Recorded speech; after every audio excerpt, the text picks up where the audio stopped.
नमस्कार, news India देख रहे हैं आप। आपके साथ मैं हूं चारुल शर्मा। शुरुआत एक बड़ी खबर के साथ करें। भिवानी कंकाल मामले में एक बड़ी खबर आ रही है। राजस्थान के भरतपुर में पंचायत राज्य की शिक्षा मंत्री जाहिदा खान पहुंची है भरतपुर। बड़ी खबर, भिवानी में दरअसल 2 लोगों के नर कंकाल मिले हुए थे। जली हुई गाड़ी से 2 कंकाल बरामद हुए थे।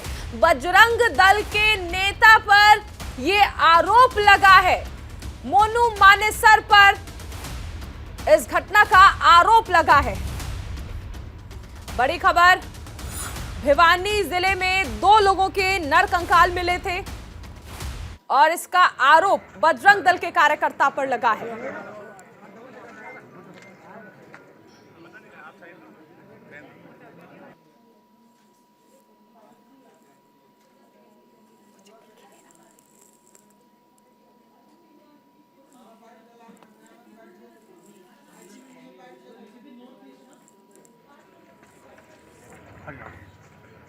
भरतपुर में 2 लोगों के नर कंकाल मिले थे।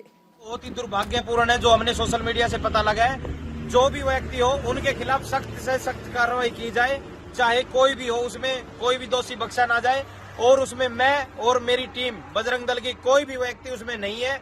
और जो भी व्यक्ति इसमें है उस पर सख्त से सख्त प्रशासन कार्रवाई करे। और पूरे पुलिस प्रशासन से मैं कहना चाहता हूं और लोगों से भी कहना चाहता हूं, पुलिस का सहयोग करें। और हम भी पुलिस का सहयोग करने के लिए बिल्कुल तैयार हैं। लेकिन जो भी नाम दिए गए हैं वो बिल्कुल निराधार है। जो भी जांच है उसमें जांच करके और दोषियों को कड़ी से कड़ी कार्रवाई की जाए और हम बिल्कुल सहयोग करेंगे। 16 की अर्ली मॉर्निंग में हमें सूचना मिली कि जो वाहन जिसमें ये दोनों लड़के बैठे हुए थे वो जली हुई हालत में भिवानी डिस्ट्रिक्ट हरियाणा में लोहारू में मिला है। प्रथम दृष्टया ऐसा प्रतीत होता है कि इसमें जो ये 2 लड़के शामिल थे उनमें से एक के विरुद्ध गौ तस्करी के कुछ प्रकरण दर्ज हैं। तो उसी बात को लेकर के कुछ युवकों ने, जिनके एफआईआर में 5 लोगों के नाम बताए गए हैं, किसी संगठन विशेष से वो ताल्लुक रखते हैं ऐसा एफआईआर में बताया गया है, कि उन्होंने इस शक के आधार पर इनका अपहरण किया, इनके साथ मारपीट की एंड संभवतया बॉडी का डिस्पोजल भिवानी डिस्ट्रिक्ट में किया है। इसमें वहाँ भिवानी के अंदर पोस्टमार्टम और फॉरेंसिक एविडेंस कलेक्शन की कार्रवाई की जा चुकी है। जो नाम सामने आए हैं और प्लस डिटेल इन्वेस्टिगेशन अभी जारी है, उनका सत्यापन किया जा रहा है कि उनका किसका क्या इन्वॉल्वमेंट है, क्या भूमिका है, उसके आधार पर आगे कार्रवाई की जाएगी। हमारे साथ सहयोगी दीपक चावला जुड़ रहे हैं ज्यादा जानकारी के साथ। दीपक, सबसे पहले आपसे ये जानना चाहेंगे फिलहाल क्या बड़ा अपडेट है इस मामले में, क्योंकि एक के बाद एक खुलासे तो हो रहे हैं, लेकिन गिरफ्तारियों की बात कर ले, पुलिस की कार्रवाई की बात कर ले तो ये कहा जा रहा है कि डीएनए मैच किया जाएगा, लेकिन फिलहाल पुलिस कार्रवाई में क्या अपडेट है? देखिए, बिल्कुल इस वक्त जो उनका गोपालगढ़ में, जो भरतपुर में जो उनका घर है, वहां पर राज्य मंत्री जाहिदा खान ने एक अपने समर्थकों के साथ, परिजनों के साथ वहां पर बैठ चुकी है धरने पर। ये अपडेट आ रही है और उनका कहना है कि जब तक उनकी मांगे नहीं मानी जाएगी वो अंतिम संस्कार या सुपुर्दे खाक जो है वो नहीं करने वाले। तो ये एक बड़ा अपडेट आ रहा है। वहां पर स्थानीय लोगों ने, उनके परिजनों ने धरना प्रदर्शन शुरू कर दिया। और इसके ठीक आपका सवाल है कि क्या कोई कार्रवाई हुई? बिल्कुल अभी तक कोई भी कार्रवाई फिलहाल यहाँ पर नहीं हुई। पुलिस का कहना है कि पुलिस डीएनए जांच कर रही है, एफएसएल जांच कर रही है, जो डीएनए है वो मैच किया जा रहा है और संभवतः इस प्रोसेस में शायद दोपहर तक का समय लग सकता है। उसके बाद जो है जो गिरफ्तारी की कार्रवाई है वो शुरू हो सकती है। 15 तारीख की घटना बताई जा रही है। नामजद बाकायदा एफआईआर है वो दर्ज हो चुका है, जिसमें मोनू का नाम है, श्रीकांत का नाम है और भी 8 लोग हैं, उनका नाम है। तो संभवतः ये जो जितने भी लोग हैं, जो सस्पेक्ट है, जो संदिग्ध है, वो पुलिस के रडार में है। पुलिस उनकी लोकेशन भी चेक कर रही है। पुलिस उनके नंबर के आधार पर ये चेक करेगी जिस समय ये वारदात हुई उस समय वो कहाँ पर लोग थे, क्योंकि आरोप तो देखिए कोई भी किसी पर लग सकता है, लेकिन पुलिस ऐसे में गिरफ्तार नहीं करती। पुलिस पूरे सबूत के साथ जो है वो गिरफ्तार करती है। तो पुलिस सबूत जो है वो एकत्रित कर रही है, जिसमें एफएसएल के सहयोग किया जा रहा है, डीएनए टीम का सहयोग लिया जा रहा है। तो कह सकते हो कि कार्रवाई जो है वो अब से कुछ देर बाद जो है वो शुरू हो जाएगी। फिलहाल जो सस्पेक्ट है उनसे कह सकते हो कि पूछताछ की जा रही है। पूछताछ में कई बड़े खुलासे होने की संभावना है। जो परिजनों ने जो आरोप लगाया है कि वो उनका अपहरण किया, बोलेरो में लेके गए, उनसे मारपीट की। तो उन आरोपों की भी यहाँ पर जो है सत्यता की जांच की जा रही है। तो कह सकते हैं कि समय लग सकता है, शायद दोपहर बाद या शाम के बाद जो है अपडेट आना शुरू हो जाएगा कि इस मामले में इतने आरोपी गिरफ्तार किया चुका है। फिलहाल ताजा अपडेट यही है कि इस मामले में अभी तक किसी को ऑफिशियली गिरफ्तार नहीं किया गया, लेकिन हिरासत में जरूर ले रखा है। बिल्कुल, देखिए दीपक, अब इस मामले पर क्योंकि राजनीति भी शुरू हो गई है, असदुद्दीन ओवैसी ने भी इसको लेकर ट्वीट किया। फिलहाल बिहार के मुख्यमंत्री नीतीश कुमार ने इस पर क्या कुछ कहा, वो सुनाते हैं। सर, हरियाणा में गाय तस्करी के आरोप में 2 लोगों को जिंदा जला दिया गया है। कई लोगों का नामजद एफआईआर भी हुआ है।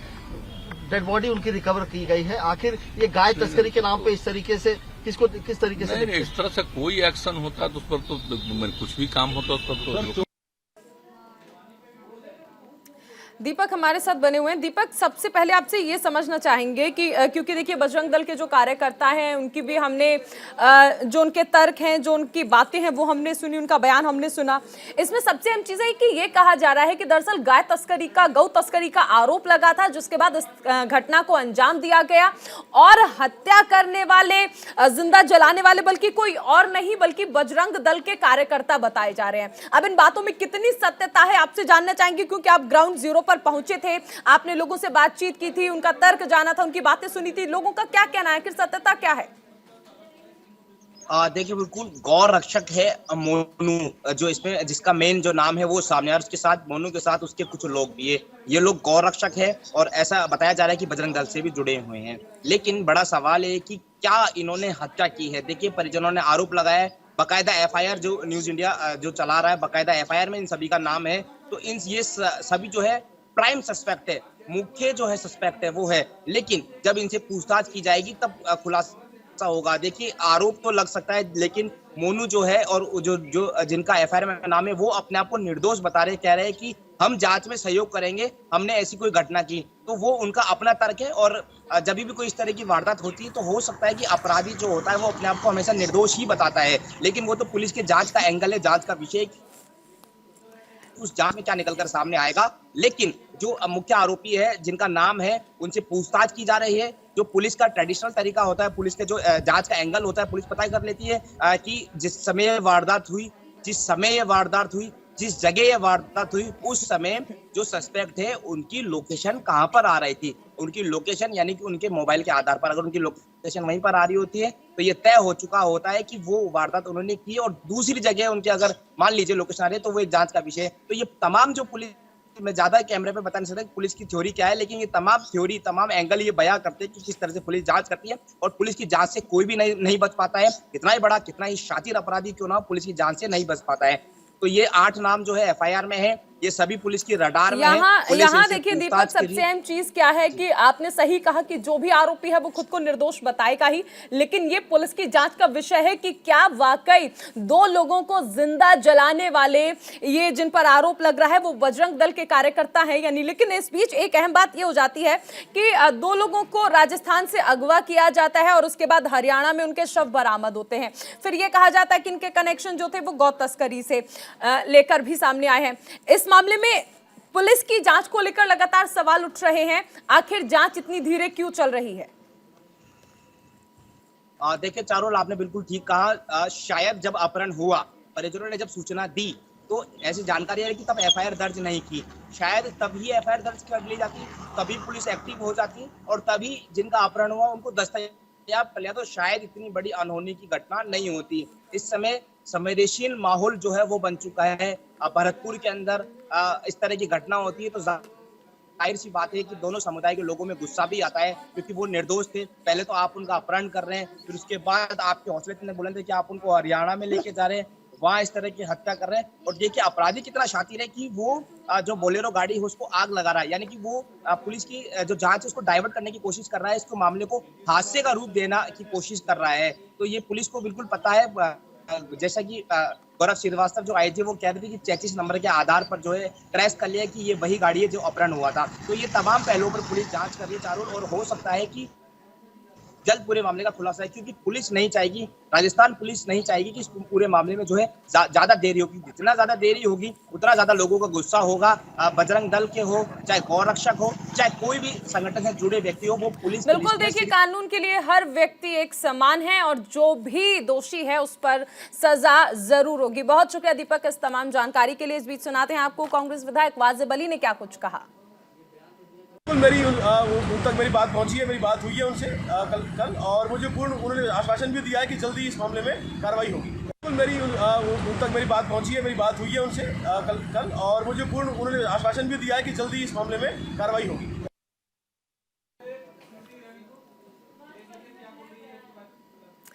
एक और बड़ी खबर आपको बता दें, हिंदू राष्ट्र पर नीतीश कुमार का बड़ा बयान आया है और कहा है कि ऐसा चाहने वाले देश को बर्बाद कर रहे हैं।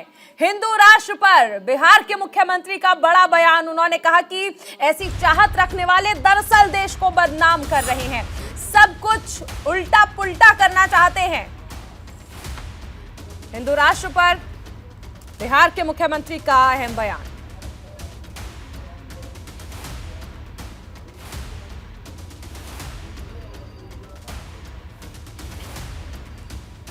ये पूरा देश है, भारत देश है।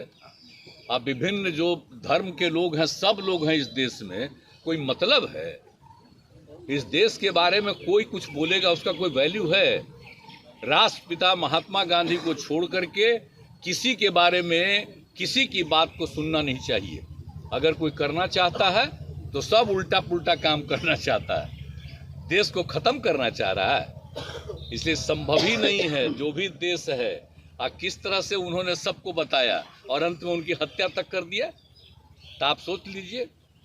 और किस तरह से समूचा सब कुछ किया गया है। और हम लोग तो भाई उन्हीं के द्वारा किए गए बातों को ही लेकर के हम लोग सब काम को आगे बढ़ाते हैं। ये पूरा देश है। हमारे साथ सहयोगी संजीव राय जुड़ रहे हैं। संजीव, नीतीश कुमार का हिंदू राष्ट्र को लेकर अहम बयान है। देखिए, हिंदू राष्ट्र को लेकर अलग अलग तर्क आते हैं। कुछ लोग इसका समर्थन करते हैं, कुछ लोग इसके खिलाफ होते हैं और ऐसे में नीतीश कुमार का साफ तौर पर कहना है कि ये जो मांग कर रहे हैं वो दरअसल देश को बदनाम करना चाहते हैं।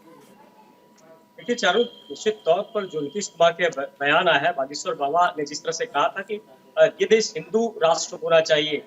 देखिए, शुरू से नीतीश कुमार का स्टैंड बिल्कुल क्लियर रहा है कि इस मैटर पे वो लगातार ये बोलते रहे कि ये देश जो है सबका है। और जिस तरह से वो बयान है, उन्होंने साफ कहा है कि अभी 2024 का जो चुनाव होगा, इस चुनाव के परिणाम के बाद सब कुछ पता लग जाएगा कि देश क्या चाहता है। यानी कि नीतीश कुमार किस तरफ इशारा कर रहे हैं, वो क्या कहना चाहते हैं, ये सब लोग समझ रहे हैं।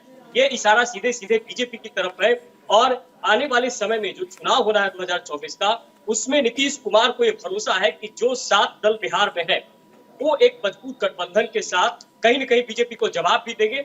और एक उन्होंने इशारा जरूर किया है कि बिल्कुल संजीव, इस वक्त सबसे अहम चीज यही है कि अलग अलग बयान आ रहे हैं हिंदू राष्ट्र को लेकर। फिलहाल बहुत शुक्रिया इस तमाम जानकारी के लिए। बीजेपी इस वक्त प्रेस कॉन्फ्रेंस कर रही है, सीधा लिए चलते हैं आपको स्मृति ईरानी क्या कुछ कह रही है।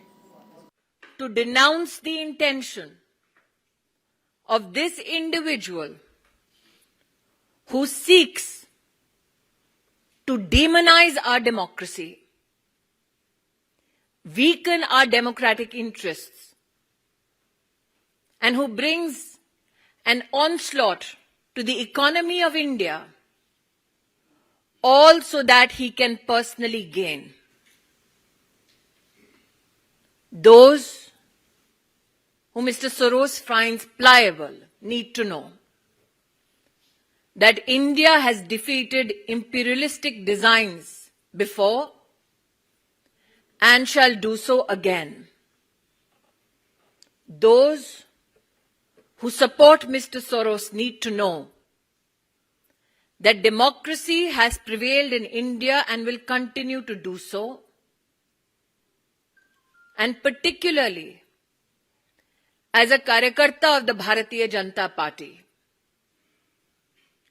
these designs to weaken Indian democracy will be met with the might of India under the leadership of Prime Minister Narendra Modi. आज देश की जनता को एक नागरिक होने के नाते आह्वान करना चाहती हूं। एक विदेशी ताकत जिसके केंद्र बिंदु में है एक व्यक्ति जिनका नाम है जॉर्ज सोरोस। उन्होंने ऐलान किया है कि वो हिंदुस्तान के लोकतांत्रिक ढांचे पर चोट करेंगे। उन्होंने ऐलान किया है कि वो प्रधानमंत्री मोदी को अपने वार के मुख्य बिंदु बनाएंगे। उन्होंने ऐलान किया है कि उनके चलते वो हिंदुस्तान में अपनी विदेशी ताकत के अंतर्गत एक ऐसी व्यवस्था बनाएंगे जो हिंदुस्तान के हितों का नहीं बल्कि उनके हितों का संरक्षण करेंगे। आज देश की आवाम को मैं अपील करना चाहती हूं, चाहे आप व्यक्ति हो, चाहे आप संगठन हो, चाहे आप राजनीतिक दल हो, हिंदुस्तान ने वर्षों वर्ष तक एक लोकतांत्रिक व्यवस्था में अपनी सरकार को चुना है। जॉर्ज सोरोस का ये ऐलान कि वो हिंदुस्तान में मोदी को झुका देंगे, हिंदुस्तान की लोकतांत्रिक ढांचे से चुनी हुई सरकार को ध्वस्त करेंगे, उसका मुंहतोड़ जवाब हर हिंदुस्तानी को देना चाहिए। यह हम सबको ज्ञात है कि जब विश्व में इस बात की चर्चा थी कि कोविड में हिंदुस्तान का क्या हश्र होगा, तो प्रधानमंत्री मोदी ने 80 करोड़ नागरिकों की खाद्य सुरक्षा की दृष्टि से हर गरीब तक अनाज पहुंचाया। जब विश्व में यह चर्चा थी कि कोविड में हिंदुस्तान वैक्सीन और दवाई की दृष्टि से अपना संरक्षण कैसे कर पाएगा, तब प्रधानमंत्री मोदी जी के नेतृत्व में 200 करोड़ वैक्सीन की डोजेज न सिर्फ हिंदुस्तानियों को मिली मुफ्त, बल्कि साथ ही 160 देशों की सहायता हिंदुस्तान ने की। हिंदुस्तान इस बात का साक्षी है कि अमृतकाल का ये बजट भारत की रक्षा प्रणाली के लिए सबसे ज्यादा आवंटन करता है। आज जब भारत को अमेरिका के राष्ट्रपति, फ्रांस के राष्ट्रपति, इंग्लैंड के प्रधानमंत्री आभार व्यक्त करते हैं कि उनके देशों में हिंदुस्तान और हिंदुस्तानियों की वजह से आज आर्थिक संबंध और मजबूत हो रहे हैं, जब भारत विश्व की 5वीं सबसे बड़ी अर्थव्यवस्था बनकर उभर रही है, ऐसे में हिंदुस्तान के लोकतांत्रिक ढांचे में हस्तक्षेप करने का ऐलान करने वाले जॉर्ज सोरोस को एक स्वर में हम जवाब दें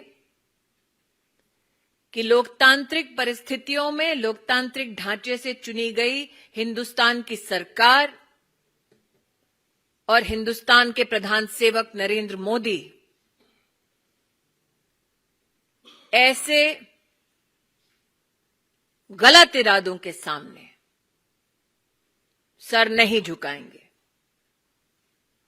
जब जब हिंदुस्तान को चुनौती दी गई, हमने विदेशी ताकतों को पहले भी हराया है, आगे भी हराते रहेंगे।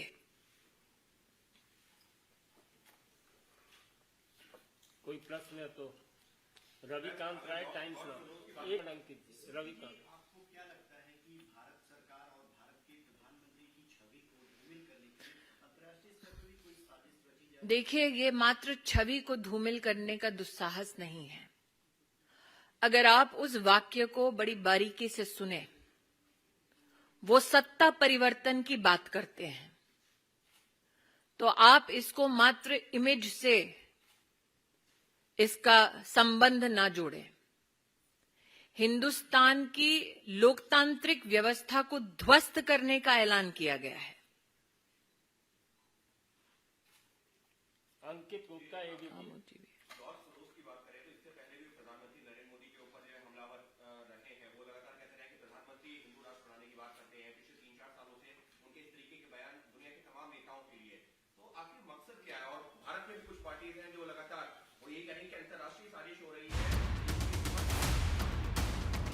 मैं इतना ही कहना चाहूंगी, उनके अगर अपने शब्दों को आप देखें तो वो चाहते हैं कि उनकी विदेशी व्यवस्था को जो सरकार सहयोग कर दे, ऐसी सरकार हिंदुस्तान में उचित है। नरेंद्र मोदी जी का बार बार और हिंदुस्तानियों का बार बार ये कथन रहा है कि हमारी सरकार हमारे हितों का संरक्षण करेगी, हमारी सरकार हमारी व्यवस्थाओं को सुदृढ़ करेगी और हम ह्यूमन सेंट्रिक ग्लोबलाइजेशन में विश्वास करने वाले देशवासी हैं। लेकिन जॉर्ज सोरोस का जो ऐलान हुआ है, वो ऐलान आप निश्चित रूप से बारीकी से समझें। वो हमारी डेमोक्रेसी को ध्वस्त करने का ऐलान मात्र इसलिए करते हैं ताकि उनके हैंड पिक्ड लोग सरकार चलाएं। आमोद राय, TV 9।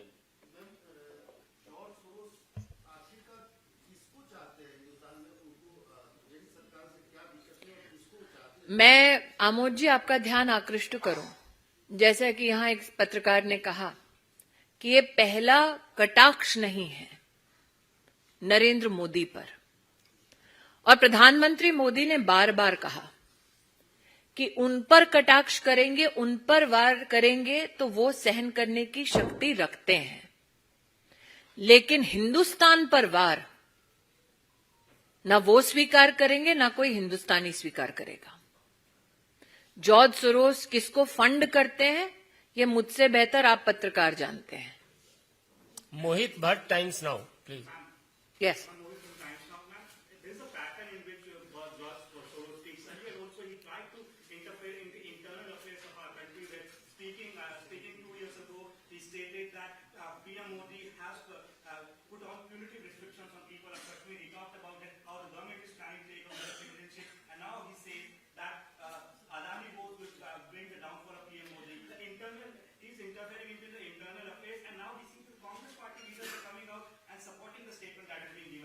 I will only say this. Any political organization that seeks to serve the interest of India will stand in solidarity with India and against George Soros. Any political organization that matches steps with George Soros will stand exposed in front of the Indian electorate. Yes, it is true that George Soros has not only attacked Prime Minister Modi, he has attacked the intention and the will of the Indian Parliament. That now he seeks to attack democratic processes in India is an issue I find no political organization that is constitutionally steeped in. चलिए, तो BJP की press conference को आपने देखा और इसी के साथ अभी रुक रहे एक छोटे से ब्रेक लिए। आप बने रहिए न्यूज़ इंडिया के साथ।